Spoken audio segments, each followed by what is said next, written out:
hoy tratando el tema de la hepatitis viral, con nuestro invitado, el doctor César Matos, gastroenterólogo. Doctor, ¿hay algún grupo de población que esté a riesgo de sufrir la hepatitis viral? Sí, bueno, se han categorizado distintos grupos de riesgos relacionables a el tipo de hepatitis, ¿ok? De acuerdo a la forma de transmisión. Entonces comenzamos con los pacientes susceptibles a contagiarse con virus de hepatitis A. La hepatitis A es correlacionable a ambientes de salubridad inadecuada, ambientes con hacinamientos, ambientes con mala o escasa disposición o acceso al agua potable. Entonces decimos que los grupos que están más expuestos a la hepatitis A serán aquellos grupos que estén bajo condiciones de hacinamiento, desplazamientos por grandes catástrofes o por conflictos bélicos o políticos a nivel mundial, pacientes en condiciones de pobreza extrema, pacientes en condiciones de hacinamiento en espacios o recintos carcelarios, entre otros, ¿no? En cuanto a otros grupos de riesgos asociables o correlacionables con otras hepatitis, entre ellas las hepatitis B y C, entonces vamos a tener unos grupos de riesgo que están caracterizados por ser aquellos que son más susceptibles o están expuestos a los mecanismos de transmisión de este tipo de hepatitis, que son principalmente por vía hematógena.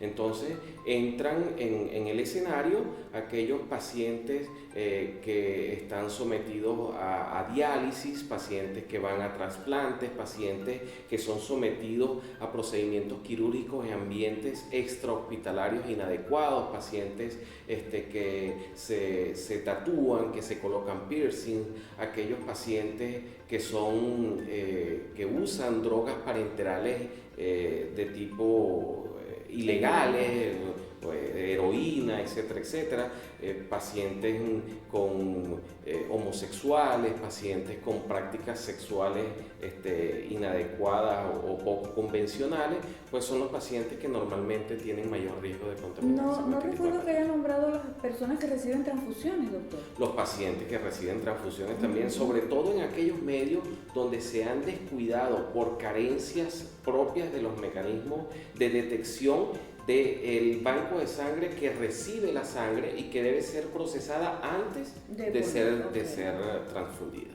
Ok, muy interesante todo esto, cómo debemos clasificar los grupos de riesgo por cada uno de los tipos de infección viral, de cada uno de los tipos de virus. Entonces, vamos a hablar un poco con mayor profundidad de la hepatitis A.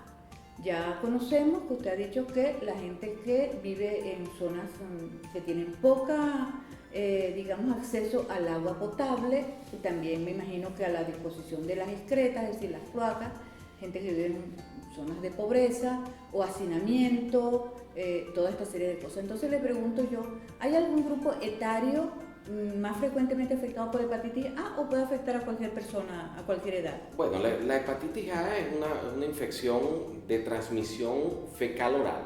Por lo tanto, todo paciente contaminado con virus de hepatitis A va a eliminar el virus por vía fecal, y esas heces finalmente contaminan fuentes de agua, o la manipulación de los alimentos hace que se contamine el alimento, y ellos posteriormente, el paciente que se lleva ese alimento contaminado o esa agua contaminada a la boca, puede padecer de hepatitis A.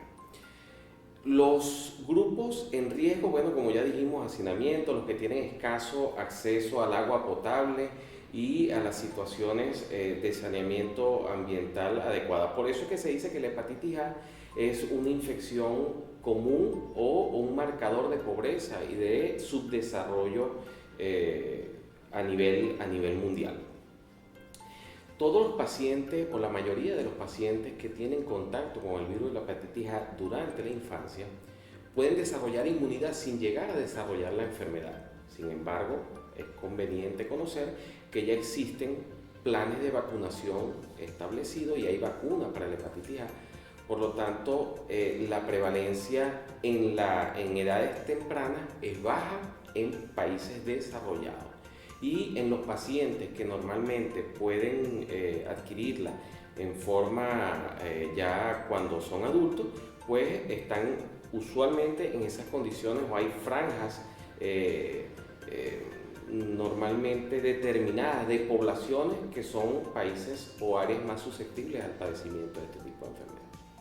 Ok, me llama la atención, no, ¿sabe usted si esta vacuna de la hepatitis A no entra en el plan nacional de vacunación de los Existen niños? aproximadamente, a nivel mundial hay aproximadamente 51 pacientes que tienen, 51 países que tienen la hepatitis A dentro de su esquema de vacunación obligatorio.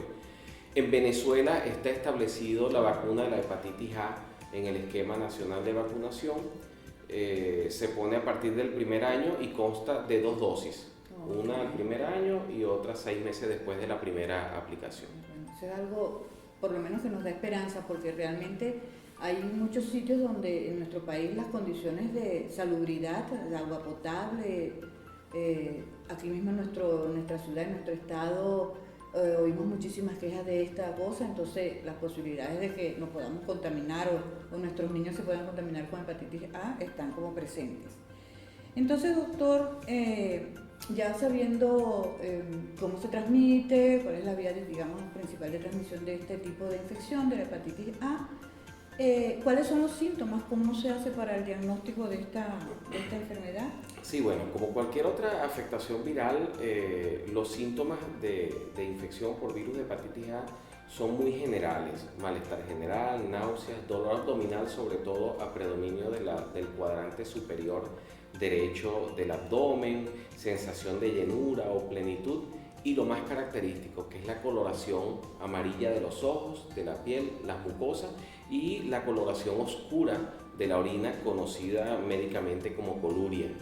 Otros pacientes pueden presentar una disminución del color de las heces, que se conoce como hipocolia, en la cual las heces se tornan un poco más arcillosas, más amarillo claro.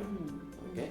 Eso es normalmente. Y bueno, hay pacientes que cursan prodrómicamente o previamente con fiebre.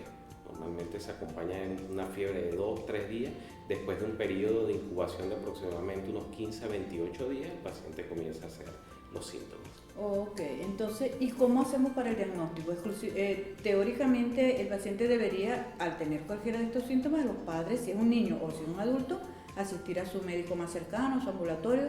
Entonces ya el médico, además de su examen físico, su interrogatorio, ¿hay algún tipo de examen específico? Sí, obviamente la evaluación clínica es fundamental, el interrogatorio, el énfasis que se debe hacer en los datos epidemiológicos, y además de eso existen pruebas serológicas especiales para la determinación de la presencia de anticuerpos o antígenos en la sangre. Ok. Bueno, es muy importante que tengamos esto claro, que ante una situación parecida, que tengamos la sospecha por todos los síntomas que nos ha comentado el doctor, acudir a nuestro ambulatorio, a nuestro médico más cercano, a nuestro médico de cabecera, ya sea así sea un niño o un adulto, para descartar la posibilidad de esta enfermedad de la hepatitis A. Y vamos a seguir conversando sobre este interesante tema con nuestro invitado, el doctor César Matos, gastroenterólogo. No se retiren, que nos vemos en la próxima.